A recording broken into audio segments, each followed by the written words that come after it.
Mayor Wooders presents the State of the City.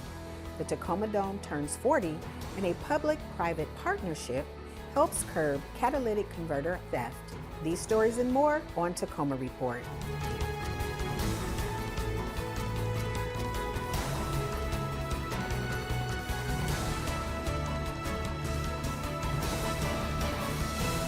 Hi, I'm Laura Proctor. Angie Foster is off, but we'll be back for our next show. Mayor Victoria Wooders hosted Tacoma's 2023 State of the City Address on March 16, 2023.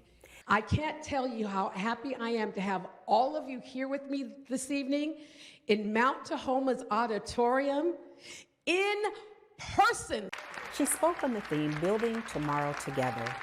Topics covered during the mayor's address included community safety, affordable housing and homelessness, and Tacoma's ongoing recovery from the global pandemic. This in-person event was held at Mount Tahoma High School. To watch Tacoma's 2023 State of the City, log on to tvtacoma.com.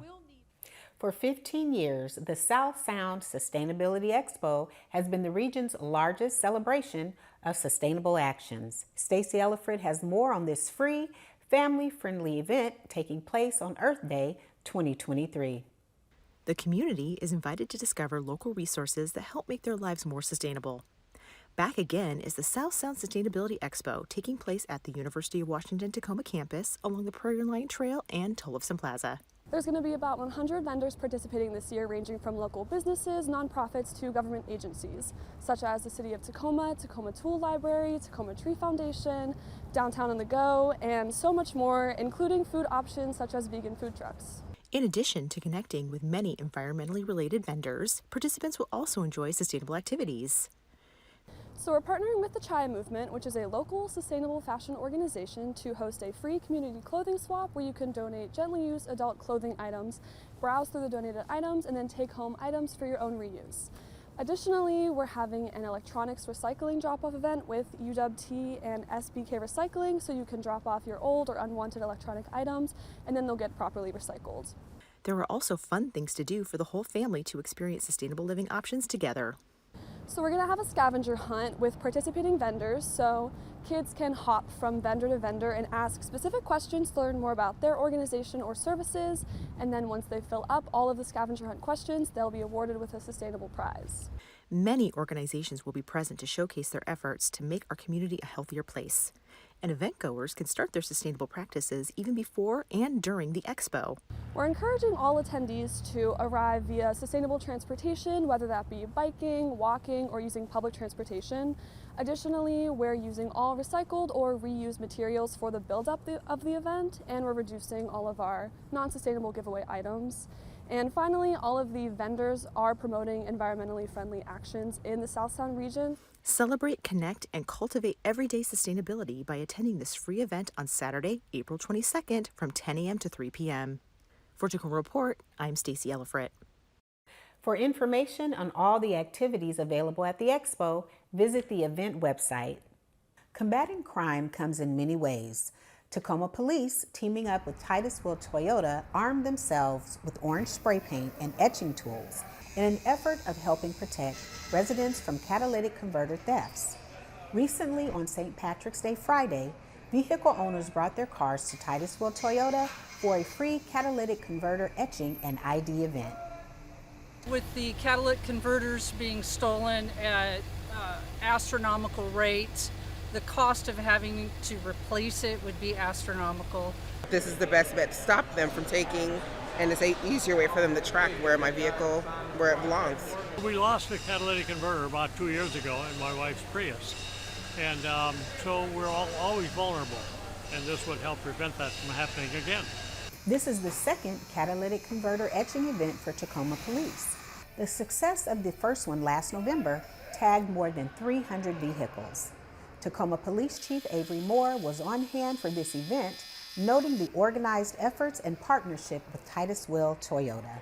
So we came up with the idea that we would partner with whoever was willing to partner with us, and we would actually do what's called CatCon. It's a national initiative that we wanted to bring here to Tacoma so that we could help our community feel safer with their cars. Chief Moore says the success of these past two events means more will be coming soon. Project CatCon is a law enforcement initiative supported by the National Insurance Criminal Bureau and is designed to reduce and ultimately eliminate catalytic converter theft. When we return, we'll talk about a new excise tax helping to fund community cleanup efforts.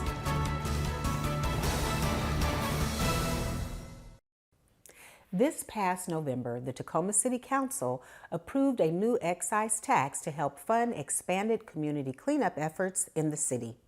Environmental Services Assistant Division Manager Andy Torres is here to tell us about the excise tax and how these funds will support a cleaner Tacoma. Andy, welcome to the show. Thank you. Glad to be here. Absolutely. So let's dive right into the questions. So first of all, Andy, can you tell us more about what this tax is and how it will affect certain solid waste customers?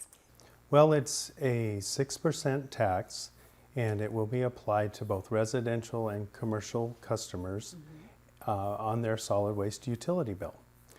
And so, for example, the most common service level that we provide is a 60-gallon garbage service. And we're expecting that customers will see, on average, about $3 increase on their utility bill, their monthly solid waste utility bill. And so I want to remind customers, too, that there is a bill credit assistance plan, and that plan will help low-income households. And so this tax is expected to start sometime in April of 2023, and we're looking at approximately $7 million in revenue over the next 2 years for this new program. Okay, perfect. And thank you for mentioning the Bill Credit Assistance Plan. There's a big push to get customers to enroll in that, so we appreciate you sharing that as well. And so, Andy, can you tell us, are these funds, as they're collected, how will they be used to support a cleaner Tacoma? So the new tax, the funding generated will provide new and expanded services to our community. It will also help with existing services that were funded by one-time monies through the American Rescue Plan Act and other funds. So what does that mean? That means we'll see an increase in litter and debris cleanup efforts in the city right-of-way, trail maintenance and programs for maintaining trails, as well as a maintenance and replacement program for business district litter cans. Also sanitation programs in those areas, not to mention community outreach and engagement strategies. Okay. This also includes hiring a crew that would be dedicated to pick up litter and debris and respond to issues more quickly and proactively.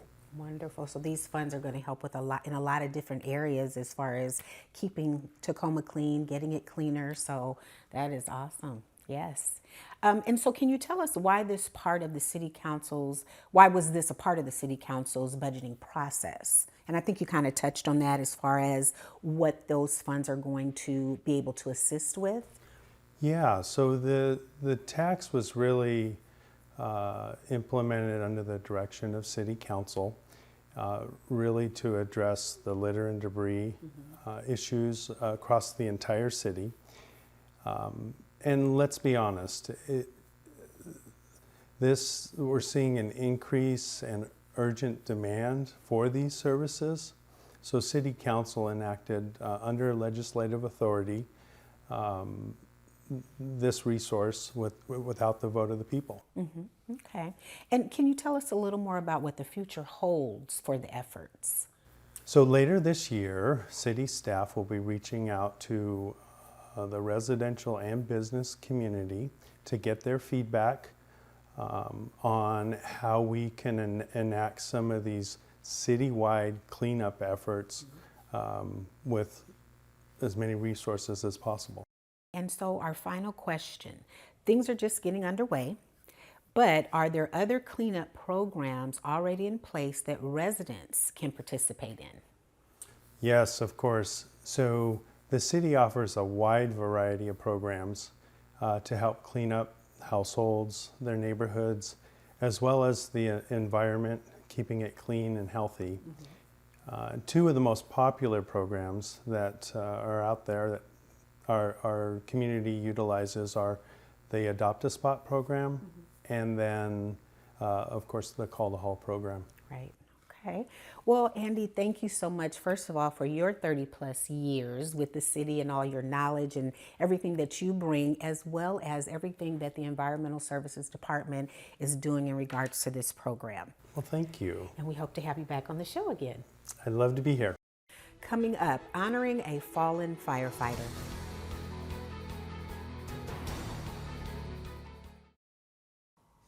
The second Saturday in March was the day the Tacoma Fire Department, including family and friends and the public, said goodbye to one of their own. We are here to grieve for the loss of someone that meant an incredible deal to all of us. Firefighter Robert Bo Scheimer. Several hundred attended the memorial held at the Tacoma Dome Exhibition Center. Bo passed on January 29th from a long fight with duty-related cancer, as reported by the Tacoma Fire Department. He was an 11-year veteran, earning Firefighter of the Year twice with the department and most recently assigned to the ladder truck at Fire Station 1. Honors for the day included speeches by Chief Green, family, friends, along with honor guards, and culminating with the time-honored last call. Tacoma Fire Communications to all units. Ladder 1 driver, Firefighter Bo Scheimer, is now out of service. Tacoma Venues and Events is holding a celebration in conjunction with a major Tacoma Dome milestone. Stacey Ellifrit has more on this event that invites the community to play, explore, and learn. In April of this year, the Tacoma Dome is celebrating its 40th anniversary. Commemorating this occasion is a series of events and activities. So we're kicking it off with the T-Town Expo coming up April 28th, 29th. We're going to have a documentary about the history of the Dome coming in August, and a lot of fantastic events that are coming in through the year. T-Town Play, Explore, Learn is a free city services expo, inviting the community to engage and celebrate the Tacoma Dome's birthday. For the Dome itself, we'll have those city services with all kinds of activities, from displays and trucks and all the equipment that you see out on the streets supporting the city, to entertainment and food and all kinds of activities that we really love here at the Dome. There's also a trades and hiring fair portion of the event, conducted through Tacoma Public Schools in partnership with Corsmo Construction. They're going to come into the exhibition hall of the Dome. We'll have over 100 vendors and participants in that area demonstrating varieties of trades, from the Maritimes to construction, a whole bunch of things that people can explore, understand, whether it's education, careers, apprenticeships. They'll have all the opportunities there. This event will be fun for the whole family, providing interactive experiences. We're going to have food, we're going to have entertainment, we're going to have that touch-a-truck experience where people can really get hands-on with the major equipment and explore it. We'll also have some backstage tours, so pieces of the Dome that nobody has ever seen, the artist quarters where they get to spend their time when they're here, and a few others. An event like this is important to Tacoma because the Dome itself is a community asset. This building, constructed almost 40 years ago now, has really been focused on the community and the city of Tacoma and providing an experience for the residents here. Celebrate the Tacoma Dome at the T-Town Expo on April 28th from 10 a.m. to 1 p.m. and April 29th from 10 a.m. to 3 p.m. For Tacoma Report, I'm Stacey Ellifrit. Free parking will also be available at the Tacoma Dome for the T-Town Expo. All the event details are posted on the Dome site. Nominations for the 2023 Historic Preservation Awards are now open. The awards celebrate the best in preservation and programming achievements in Tacoma. 11 award categories are open, including 2 new ones in sustainability and housing. Organizers say the awards are a way of promoting and helping keep Tacoma history alive. If you or somebody you know feels passionate about Tacoma history, submit your nomination today. Deadlines for submissions is May 3rd, with the award ceremony and reception on May 25th. More details are available at cityoftacoma.org, Historic Preservation. What's a poetry slam? After the break, we'll find out about a teen poetry slam here in Tacoma. The Teen Poetry Slam Festival returned to William Phillip Hall on the UW-Tacoma campus in mid-March. Hosted by the literary arts organization Right 253 and officially named Untitled the Tacoma Teen Poetry Festival, the event was a day packed with workshops, open mic poetry readings, seminars, and community activities for Tacoma youth. The Poetry Slam session featured 5 Tacoma public schools with team judging. And we're starting with 5 poetry teams from schools in Tacoma here, and they've been practicing their poems all year, and they're going to perform for judges and an audience today. It's really exciting to see these students work hard on their poems. When I'm reading my poem to people, it gives me a sense of relaxation, confidence. It makes me feel good. It's just really cool to be here and to see everybody and to be able to share, and it's nice to be back in person. A poetry slam is a competitive art event in which poets perform spoken word poetry before a live audience and a panel of judges. The no-cost festival is a way of introducing future artists into a creative community for teens and young adults in Tacoma. Spring is here, and Tagro's hours have changed for the new season. Spring hours are Monday through Friday from 8 a.m. to 5 p.m. and on Saturdays from 8 a.m. to 3 p.m. Customers should also note that the Tagro facility will be closed for lunch from 11:45 a.m. to 12:30 p.m. Monday through Friday. Appointments are not necessary to purchase products at the facility. Customers can head over to Tagro during hours of operation, and staff will be ready to help with a product that is right for lawns and gardens. To find out more about Tagro products or schedule a delivery, visit tagro.com. That wraps up this edition of Tacoma Report. A great way to find out about the services the City of Tacoma has to offer is by going to cityoftacoma.org. We leave you now with a snippet of spring tulips, hopefully warming the eyes to some wonderful colors. I'm Laura Proctor. Thanks for watching.